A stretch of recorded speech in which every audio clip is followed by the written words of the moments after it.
Assalamu alaikum rahmatullah. The students of class 6, all of you are welcome to my class. I hope all of you are well by the grace of Almighty Allah. I am also fine, Alhamdulillah. Dear students, now come to the class 6, subject English, topic narration part 2. আমরা গত ক্লাসে ন্যারেশনের কিছু বিষয় নিয়ে আলোচনা করেছি। আজকে কিছু প্র্যাকটিস ও রুলস নিয়ে আলোচনা করব। প্রিয় শিক্ষার্থীরা, আমরা গত ক্লাসে কি আলোচনা করেছি একটু রিভিউ করে নেই।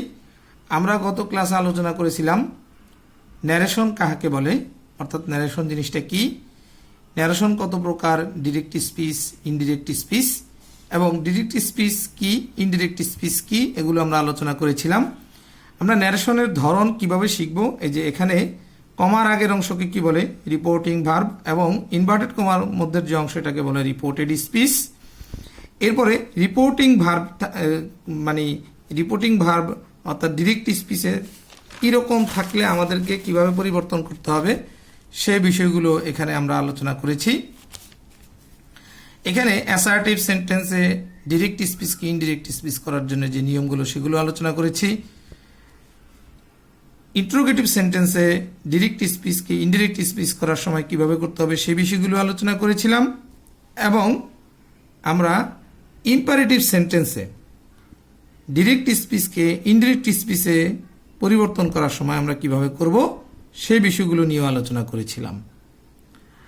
প্রিয় শিক্ষার্থীরা, আমাদের এই আলোচনার অংশের আরেকটু রুলস নিয়ে আমরা আলোচনা করব। তোমরা লক্ষ্য করবে যে এখানে একটি কথা লেখা আছে। প্রিয় শিক্ষার্থীরা লক্ষ্য করো, অ্যাসার্টিভ সেন্টেন্সে তোমরা অবশ্যই খাতা কলম বই নিয়ে বসেছো, এই রুলসটিও লিখে নাও। অ্যাসার্টিভ সেন্টেন্সে ডিরেক্ট স্পিচে রিপোর্টিং ভার্ব এ সেড টু থাকলে, অর্থাৎ অ্যাসার্টিভ যে সেন্টেন্সগুলো আছে, অ্যাসার্টিভ সেন্টেন্সে ডিরেক্ট স্পিচে রিপোর্টিং ভার্ব যদি সেড টু থাকে, তাহলে ইনডিরেক্ট স্পিচে সেড টু এর পরিবর্তে টোল্ড বসে।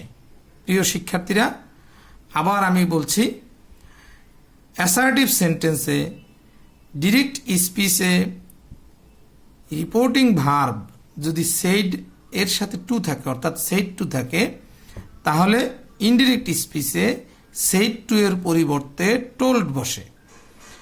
আচ্ছা, আমরা নিয়মগুলো মোটামুটি আলোচনা করেছি এবং গত ক্লাসে কি আলোচনা হয়েছে তাও একটু রিভিউ দেওয়ার চেষ্টা করেছি।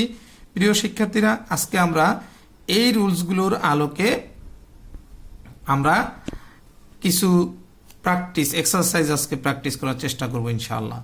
তোমরা আমার সাথে সাথে প্র্যাকটিসগুলো লিখে নাও। প্রথম বাক্য ডিরেক্ট স্পিচ, প্রথমটি হচ্ছে ডিরেক্ট স্পিচ।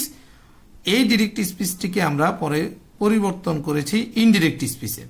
এই যে দেখো, এখানে IND সংক্ষেপে লেখা আছে, অর্থাৎ এই লাইনটি হচ্ছে ইনডিরেক্ট স্পিচ আর প্রথম লাইনটি হচ্ছে ডিরেক্ট স্পিচ, অর্থাৎ আমরা ডিরেক্ট স্পিচকে ইনডিরেক্ট স্পিচে রূপান্তর করেছি। তাহলে সেটা কিভাবে করেছি সেটা একটু দেখো। প্রথম তোমরা এই নম্বর দিয়ে লিখে নাও, ডিরেক্ট স্পিচটি লিখে নাও, হি সেড, তারপর দেখো কমা, এবার ইনভার্টেড কমার মধ্যে কি আছে, I write a letter, I write a letter. প্রিয় শিক্ষার্থীরা দেখো, তাহলে কি এখানে কথাটি কি দাঁড়ালো, হি সেড, সে বলল, সে কি বলল, আই রাইট আ লেটার, আমি একটি চিঠি লিখি। প্রিয় শিক্ষার্থীরা, তাহলে এই কথাটি কার উক্তি, এই যে এই হি যে লোকটি, সেই লোকটির উক্তি হচ্ছে আই রাইট আ লেটার। এখন ইনডিরেক্ট স্পিচ হচ্ছে যে এই লোকটির কথা আমি বলবো। এখন আমি বললে কিভাবে বলবো, আর বাক্যটি হচ্ছে অ্যাসার্টিভ সেন্টেন্স। বাক্যটি হচ্ছে কোন সেন্টেন্স, অ্যাসার্টিভ। তাহলে আমরা অ্যাসার্টিভ সেন্টেন্সে কি জানলাম, হি সেড লিখলাম, সে বলল। এবার এই রিপোর্টিং ভার্ব এবং রিপোর্টেড স্পিচের মধ্যে আমরা সংযুক্ত করব কি দিয়ে, অ্যাসার্টিভ সেন্টেন্সে, ইতিমধ্যে তোমরা সেটা জেনে ফেলেছ, তা হচ্ছে দ্যাট দিয়ে। কি দিয়ে, দ্যাট দিয়ে। তাহলে প্রিয় শিক্ষার্থীরা দেখো, he said that, he said that এবার আসো আই রাইট আ লেটার। এখানে কি কি পরিবর্তন হবে? পার্সনও পরিবর্তন হবে, এখানে টেন্সেরও পরিবর্তন। তাহলে কটা পরিবর্তন হচ্ছে? দুটো পরিবর্তন, পার্সনের পরিবর্তন হবে, টেন্সেরও পরিবর্তন হবে। তাহলে দেখো এখানে এই আইকে আমি যখন বলবো তখন আমি বলবো তার কথা, অর্থাৎ সে। আমি বলবো যে সে একটি চিঠি লিখেছিল। তাহলে আমি এখানে আছে প্রেজেন্ট ইনডিফিনিট, আমাকে করতে হবে পাস্ট ইনডিফিনিট। আমরা করেসপন্ডিং টেন্সের যে পরিবর্তনগুলো সেগুলো এখান থেকে শিখেছি। প্রিয় শিক্ষার্থীরা, যে দেখো তোমাদেরকে আবার একটু মনে করিয়ে দিচ্ছি, আমরা টেন্সের পরিবর্তনগুলো এখান থেকে শিখিয়ে দিয়েছি তোমাদেরকে। তোমরা ইতিমধ্যে আলহামদুলিল্লাহ আশা করি শিখে ফেলেছ। তাহলে এবার এদিকে লক্ষ্য করো, আই রাইট আ লেটার, এটি আছে প্রেজেন্ট ইনডিফিনিট টেন্স, আমাকে পরিবর্তন করতে হবে পাস্ট ইনডিফিনিট টেন্স। আচ্ছা, আর হি, এই হি এখানে যে আই পরিবর্তন হয়ে কি হবে? হি হবে, কারণ উক্তিটি এই ব্যক্তির। আমি যখন বলবো তখন এই ব্যক্তির উক্তি বলতেছি, তাহলে আই এর পরিবর্তে পার্সন পরিবর্তন হয়ে হি হবে, আর এই প্রেজেন্ট ইনডিফিনিট টেন্স হবে পাস্ট ইনডিফিনিট, যার কারণে হবে হি wrote a letter. He wrote a letter. হি হচ্ছে সাবজেক্ট, রোট হচ্ছে ভার্বের পাস্ট রূপ, আর এ লেটার হচ্ছে object. He wrote a letter. প্রিয় শিক্ষার্থীরা, আশা করি তোমরা এই এক্সাম্পলটি বুঝতে পেরেছ। এবার বি নম্বরে আসো। হাবিব সেড, হাবিব বলল। এবার হাবিবের উক্তি শোনো, I went to Dhaka. I went to Dhaka. Habib বলল আমি ঢাকা গিয়েছিলাম। তাহলে এই অংশটি আছে পাস্ট ইনডিফিনিট, এই অংশটি কোন টেন্স? Past indefinite tense. এখন এই আইকে, আই হচ্ছে এই হাবিব। তাহলে আমি যখন এই উক্তি বলবো, অর্থাৎ ইনডিরেক্ট স্পিচে যখন আসবো, দেখো প্রিয় শিক্ষার্থীরা, এখানে এটা হচ্ছে ইনডিরেক্ট স্পিচ। এই ইনডিরেক্ট স্পিচে যখন আমি বলবো তখন কথাটা কিভাবে বলবো? হাবিব সেড, বাক্যটি অ্যাসার্টিভ সেন্টেন্স, যার কারণে যুক্ত হবে দ্যাট দ্বারা, এই কমা উঠে গিয়ে হাবিব সেড দ্যাট। হাবিব বলল যে সে ঢাকা গিয়েছিল। তখন এই আই পরিবর্তে এই আই পার্সন পরিবর্তন হয়ে হবে হি, আর এটি আছে পাস্ট ইনডিফিনিট, এটা করেসপন্ডিং টেন্স পরিবর্তন হয়ে হবে পাস্ট পারফেক্ট। কি হবে? পাস্ট ইনডিফিনিট পরিবর্তন হয়ে হবে পাস্ট পারফেক্ট। তাহলে কি হবে? He had gone to Dhaka. He had gone to Dhaka. পুরো বাক্যটি বলতেছি, Habib said that he had gone to Dhaka. প্রিয় শিক্ষার্থীরা, আশা করি তোমরা অবশ্যই লিখে নিয়েছো। দেখো তাহলে এটি কিভাবে পাস্ট পারফেক্ট করলাম? হি সাবজেক্ট, হেড হচ্ছে অক্সিলারি ভার্ব, গান হচ্ছে মূল ভার্বের পাস্ট পার্টিসিপল রূপ প্লাস বাকি অংশ। তাহলে তোমরা এই এক্সাম্পলটিও আশা করি বুঝতে পেরেছ। এবার আসো সি নম্বর। নাফিসা সেড, নাফিসা বলল আই ওয়াজ রিডিং। নাফিসা বলল আমি পড়তেছিলাম। এই যে নাফিসা বলল, নাফিসার উক্তিটি আছে কিন্তু পাস্ট কন্টিনিউয়াস টেন্সে। কোন টেন্সে আছে? পাস্ট কন্টিনিউয়াস টেন্সে। প্রিয় শিক্ষার্থীরা, তাহলে দেখো নাফিসা সেড, এবার এটি অ্যাসার্টিভ সেন্টেন্স। অ্যাসার্টিভ সেন্টেন্স হওয়ার কারণে এই বাক্যটি কোন sentence? Assertive sentence. Assertive sentence হওয়ার কারণে এই দুটি অংশের যুক্ত হবে দ্যাট দ্বারা। কি দ্বারা যুক্ত হবে? দ্যাট দ্বারা। Nafisa said that, Nafisa said that. এবার দেখো পাস্ট কন্টিনিউয়াস হবে কোন টেন্সে পরিবর্তন হবে? Past perfect continuous tense. তাহলে আর পার্সন পরিবর্তন হবে এই আইকে, আই হচ্ছে নাফিসা, তাহলে নাফিসার প্রোনাউন হচ্ছে কি? শি। নাফিসার প্রোনাউন কি? শি। তাহলে নাফিসা সেড দ্যাট শি। আর পাস্ট পারফেক্ট কন্টিনিউয়াস টেন্সের গঠন কি? She plus had been plus মূল ভার্বের আইএনজি রূপ, আর কোনো অবজেক্ট যেহেতু এখানে নাই তাহলে আর এখানে আর কিছু বসানোর নাই। তাহলে কি হচ্ছে? Nafisa said that she had been reading. Nafisa said that she had been reading. আবার বলতেছি, Nafisa said that she had been reading. তাহলে প্রিয় শিক্ষার্থীরা, তোমরা আশা করি এক্সাম্পলটি বুঝতে পেরেছো। এবারে দেখো ডি নাম্বার এক্সাম্পল, এবং তোমরা এক্সাম্পলগুলো বুঝে অবশ্যই খাতায় আশা করি লিখে নিতেছো। প্রিয় শিক্ষার্থীরা এবার দেখো D number, he said to me, সে আমাকে বলল। হি সেড টু মি, সে আমাকে বলল, হোয়ার ডু ইউ লিভ, তুমি কোথায় বাস করো। প্রিয় শিক্ষার্থীরা দেখো এই বাক্যটি কিন্তু অ্যাসার্টিভ বাক্য না, এই বাক্যটি হচ্ছে ইন্ট্রোগেটিভ বাক্য। এটি কি বাক্য? ইন্ট্রোগেটিভ বাক্য। এখানে দেখো আমরা একটু আগে আলোচনা করেছিলাম এখানে যে সেড টু থাকলে টোল্ড হয় কখন? অ্যাসার্টিভ সেন্টেন্সে। লক্ষ্য করতে হবে, সেড টু থাকলে টোল্ড হবে কখন? অ্যাসার্টিভ সেন্টেন্সে। কিন্তু আমার এই বাক্যটি কিন্তু ইন্ট্রোগেটিভ বাক্য। এই বাক্যটি কি বাক্য? ইন্ট্রোগেটিভ বাক্য। এখানে কিন্তু সেড টুর পরিবর্তে কিন্তু টোল্ড হবে না। এখানে কি হবে? যেহেতু রিপোর্টেড স্পিচ ইন্ট্রোগেটিভ বাক্য, এখানে আমাকে সেড টু এর পরিবর্তে আস্কড বসাইতে হবে। কি বসাইতে হবে? আস্কড বসাইতে হবে। আমরা গতকালকে সেটা আলোচনা করেছিলাম। এবার দেখো তাহলে he asked me, he asked me, সে আমাকে জিজ্ঞেস করলো। সে আমাকে জিজ্ঞাসা করলো, অর্থাৎ কি জিজ্ঞাসা করলো? ডব্লিউএস ওয়ার্ড থাকলে এই দুটি অংশকে যুক্ত করতে হবে ডব্লিউএস ওয়ার্ড দিয়েই, এবং যে ডব্লিউএস ওয়ার্ডটি আছে সেটি দিয়েই যুক্ত করতে হবে। আমরা আমাদের গতকালকে যে আমরা নিয়মগুলো, গত ক্লাসে যে নিয়মগুলো আলোচনা করেছি তখনই এই কথাগুলো বলা হয়েছে। তাহলে হি আস্কড মি হোয়ার।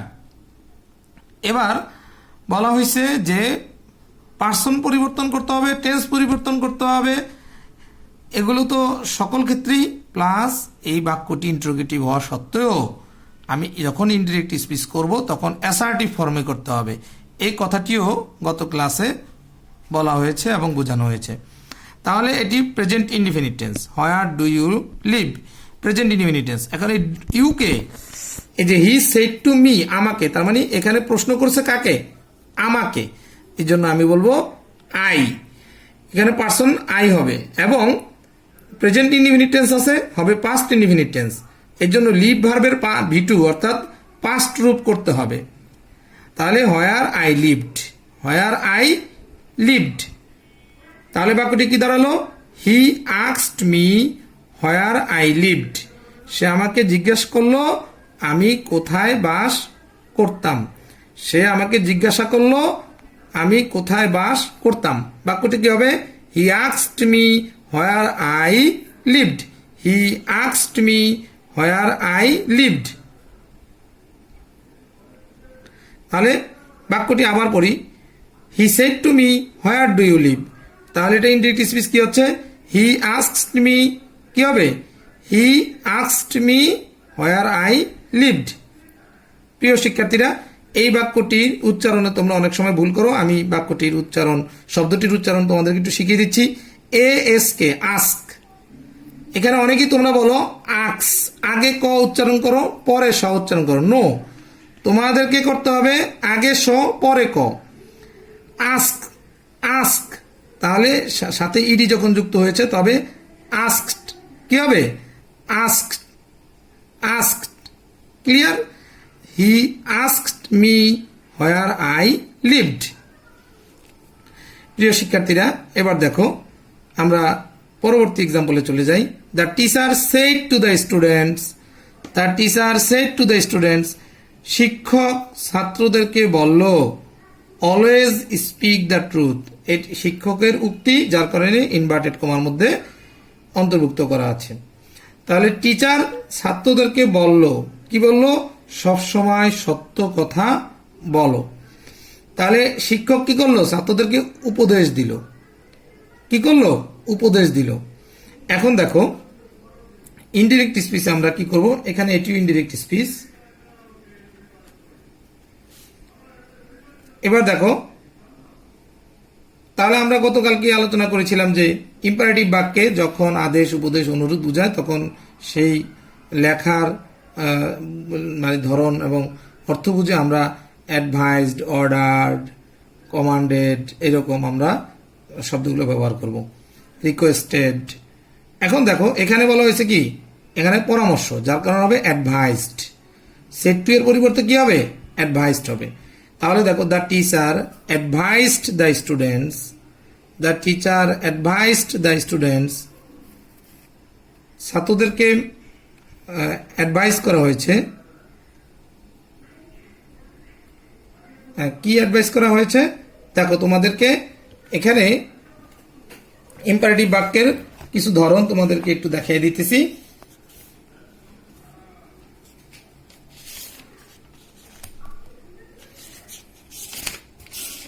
তোমরা উপরের এগুলো একটু লিখে নাও, এগুলো একটু লিখে নাও।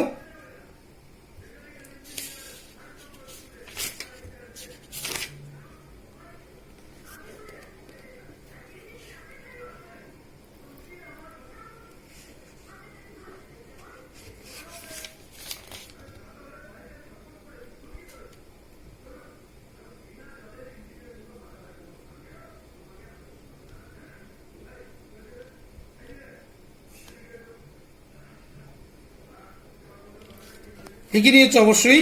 এবার দেখো এই যে এখানে ইম্পারেটিভ বাক্যের একটা টপিক আছে, তোমরা এখান থেকেও তোমাদের মানে যদি কোনো এক্সারসাইজ বুক থাকে সেখানে ন্যারেশনের ইম্পারেটিভ সেন্টেন্স টপিক থাকলে এখান থেকেও তোমরা দেখে নিতে পারবে।